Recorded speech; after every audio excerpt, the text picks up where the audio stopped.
कहानी शुरू करने से पहले दोस्तों मैं ये बता दूं कि पूरी की पूरी कहानी बहुत ही ज़्यादा हॉट है। स्टोरी भी उतनी ज़्यादा स्ट्रॉन्ग नहीं है, लेकिन ये कंप्लीट मूवी बहुत ही ज़्यादा हॉट है। कहानी के शुरुआत में ही हम देखते हैं कि दो कपल जंगल में मंगल कर रहे होते हैं, यानी कि वो अपनी मौज मस्ती में मग्न होते हैं।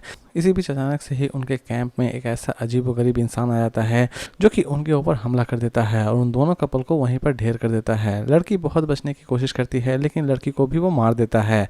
कहानी की शुरुआत यहीं से होती है और दूसरे ही पल हम देख रहे होते हैं एंड्रिया और उसके दोस्त जो कि बीच पर बातें कर रही होती है और मौज मस्ती कर रही होती है। साथ ही वो बियर भी पी रही होती है। इसी के साथ बात करते करते वो समुद्र की तरफ नहाने चली जाती हैं। उसके बाद वाले दिन हम एंड्रिया को देखते हैं जो कि अपने नए घर में रहने के लिए आई है। नया घर देखकर वो बहुत ज़्यादा खुश है और वो इधर उधर घूम भी रही होती है। वो अपने घर की तरफ एंट्री करने ही वाली होती है कि उसे एक स्टोर रूम दिखाई देता है। वो स्टोर रूम की तरफ देखकर थोड़ी देर के लिए हैरान होती है, फिर अपने रूम में चली जाती है। वो अपने घर को देखकर बहुत ज़्यादा खुश है। वो चारों तरफ घूम रही होती है। वो एक वाइन की ग्लास उठाती है और ग्लास को उठाते ही वो पीना शुरू करती है और दूसरी तरफ वो अपने घर को भी देख रही होती है। घर के आसपास सभी चीज़ों को वो देख रही होती है। इसी बीच अचानक से ही एडोरा पर कोई हमला करता है। हमला करते ही वो उस हमलेवार को मारने की कोशिश करती है, लेकिन इसी बीच वो चिल्लाती है, अरे ये क्या कर रही हो, वो हमारी दोस्त हैं। और उसके बाद वो तीनों दोस्त एक साथ उसी घर में अंदर घुस जाते हैं। वो तीनों ही तीनों बहुत ज़्यादा मस्ती भी कर रहे होते हैं, एक दूसरे से बातचीत कर रहे होते हैं। इधर एडोरा फिर से चली आती है। वो फर्श को क्लीन करना चाहती है, लेकिन उसकी सहेली हेली जो कि उस फर्श को अकेले ही क्लीन कर देना चाहती है। तीनों में बातचीत चल रही होती है। दूसरी तरफ मूवी में दिखाया जाता है कि कोई उन्हें फॉलो कर रहा होता है, उनके घर के चारों तरफ घूम रहा होता है, लेकिन असल में वो इंसान कौन है ये फिलहाल अभी तक दिखाया नहीं गया है। वो तीनों सहेलियाँ एक दूसरे से बातचीत कर रही होती हैं। इसी बीच हेली भी नहाने के लिए चली जाती है। नहाते नहाते वो डांस कर रही होती है और एक दूसरे से बातचीत कर रही होती है। दूसरे ही पल दिखाया जाता है कि कोई उन्हें देख रहा है, या फिर आप ये भी कह सकते हैं कि कोई उन्हें फॉलो कर रहा है। इसी बीच वो दोनों बैठकर जाम पीना शुरू करते हैं और टीवी देखना शुरू कर देते हैं। एड्यूरा भी तैयार होकर चली आई है और वो तीनों एक दूसरे से बात कर रही होती है। तीनों बातचीत करते करते एड्यूरा अपने कमरे में जाकर सोने के लिए तैयार हो जाती है। एड्यूरा को ऐसा लगता है कि उसे कोई फॉलो कर रहा है, लेकिन असल में वो कौन है फिलहाल अभी तक इस मूवी में दिखाया नहीं गया है। इधर हेली और बैकी जो कि बहुत ज़्यादा मौज मस्ती कर रहे होते हैं, एक दूसरे से बातचीत कर रहे होते हैं और अपने बॉयफ्रेंड्स के बारे में भी बातचीत कर रहे होते हैं। इसी बीच फिर से दिखाया जाता है कि उन्हें कोई फॉलो कर रहा है और खिड़की से देख रहा है, लेकिन बैकी और हेली को कुछ भी इसके बारे में पता नहीं है। वो अपनी मौज मस्ती में पूरी तरह से मग्न हैं। इधर एड्यूरा भी सो चुकी है, उधर हेली भी सो चुकी है, लेकिन बैकी जो कि नहीं सोई हुई थी वो अचानक से ही घर से बाहर निकलती है और कब्रिस्तान पहुंच जाती है। यानी कि वो कब्रिस्तान में कुछ छानबीन करने के लिए पहुंचती है, क्योंकि उसे कुछ अजीबोगरीब आहटें सुनाई देती है। इसी बीच वो कब्रिस्तान के चारों तरफ चक्कर लगा रही होती है। दूसरे ही सीन में एड्रिया और हेली को दिखाया जाता है जो कि आराम से सोई हुई है और इधर पैटर्न जो कि कब्रिस्तान के चक्कर लगा रही होती है। चारों तरफ वो देख रही होती है, लेकिन उसे कुछ भी नजर नहीं आ रहा होता है।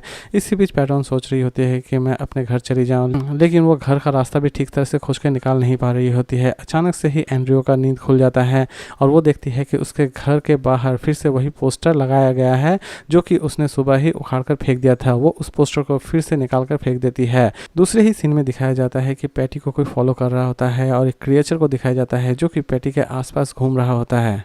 अब हेली और बैकी ये दोनों निकल चुकी है उसकी तलाश करने के लिए, लेकिन क्योंकि उन्हें ऐसा लगता है कि उन्हें कोई फॉलो कर रहा है और उनके घर के आसपास कोई घूम रहा है। लेकिन वो घर की तलाशी लेते हैं, लेकिन घर में उन्हें कुछ भी नहीं मिलता है। कुछ आवाज़ें सुनाई देती है। वो डर कर एक दरवाज़ा खोलती है। दरवाज़ा खोलते ही उन्हें एक बकरा नजर आता है। इधर एड्यूरा जो कि आराम से सोई हुई रहती है, उसके ऊपर एक परछाई नजर आती है। दूसरी तरफ पैट्रियन जो कि कब्रिस्तान में अभी भी घूम रही होती है। इसी बीच अचानक से ही हेली और बैकी पर एक क्रिएचर हमला कर देता है, यानी कि उन्हें वो काट देना चाहता है, मार देना चाहता है। अचानक से ही पैट्रियन को दिखाया जाता है और वो क्रिएचर पैट्रियन को पूरी तरह से खत्म कर देना चाहता है। वो कीचड़ में मारामारी कर रहे होते हैं। बैकी भागते हुए एड्यूरा के घर में पहुंचती है, लेकिन वहां पर वो देखती है कि उसे बुरी तरह से किसी ने मार दिया है। बैकी पूरी तरह से डर जाती है और वो भागते हुए हेली के पास जाना चाहती है, लेकिन अचानक से ही बैकी के ऊपर एक क्रिएचर हमला कर देता है। उसका सर एक बकरे की तरह है और वो लड़कियों को मारना बहुत ही ज़्यादा पसंद करता है। अब वो निकल पड़ता है हेली को मारने के लिए, लेकिन हेली अपनी जान बचाते हुए बाहर आ जाती है घर से। लेकिन वो क्रिएचर उसका पीछा नहीं छोड़ता है और वो क्रिएचर किसी भी तरह से उसे मार देना चाहता है। इधर क्रिएचर हेली को खोज रहा होता है, लेकिन हेली एक जगह पर छिपी हुई रहती है। अचानक से ही क्रिएचर को हेली मिल जाती है। दोनों के बीच अच्छी खासी फाइट होती है और हेली इस फाइट में जीत जाती है, यानी कि वो क्रिएचर को मार देती है। इसके बाद सेंट की एंट्री होती है। सेंट अचानक से ही वहां पर आती है। वो गाड़ी को बहुत ज़्यादा कोसती है। वो अंदर झांकती है। अंदर झांकते ही उसे अपने दोस्त की डेड बॉडी नज़र आती है। वो इधर उधर घूम रही होती है कि तभी अचानक से ही हेली नज़र आती है। फिर से अचानक से ही एक अलग ही क्रिएचर को दिखाया जाता है जो कि सेंट पर हमला करता है, लेकिन सेंट उसे मारकर वहां से भाग जाती है।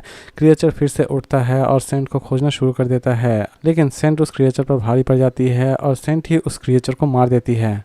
लेकिन इसी बीच अचानक से ही हेली भी पागल हो जाती है और हेली सेंट को किसी भी तरह से मार देना चाहती है, क्योंकि हेली को ऐसा लगता है कि उसके बॉयफ्रेंड ने ही उसके सभी दोस्तों को मारा और सेंट को भी वो पूरी तरह से मार देना चाहती है। दोनों में एक अच्छी खासी फाइट होती है। हेली वहीं पर पड़ी रहती है और दूसरी तरफ फिर से जंगल को दिखाया जाता है और एक नए कपल्स को दिखाया जाता है जो कि जंगल में घूम रहे होते हैं। मूवी की लास्ट सीन में हम दो कपल्स को देखते हैं। वो इधर उधर घूम रहे होते हैं, अपनी मौज मस्ती कर रहे होते हैं। इधर हेली जो कि पूरी तरह से पागल हो चुकी है, वो उस लड़के को भी मार देती है, यानी कि डेविन को मार देती है। अब वो मिसी को भी मार देना चाहती है। वो मिसी को पकड़कर समुद्र के किनारे ढकेल देती है और घूंसों से मार देती है, पूरी तरह से उसे खत्म कर देती है। हेली अब पूरी तरह से पागल हो चुकी है। मेसी को मारकर वो वहां से निकल जाती है। वो धीरे धीरे चल रही होती है। उसके बाद हेली भी उस घर को छोड़कर चली जाती है। कहानी दोस्तों यहीं पर खत्म होती है।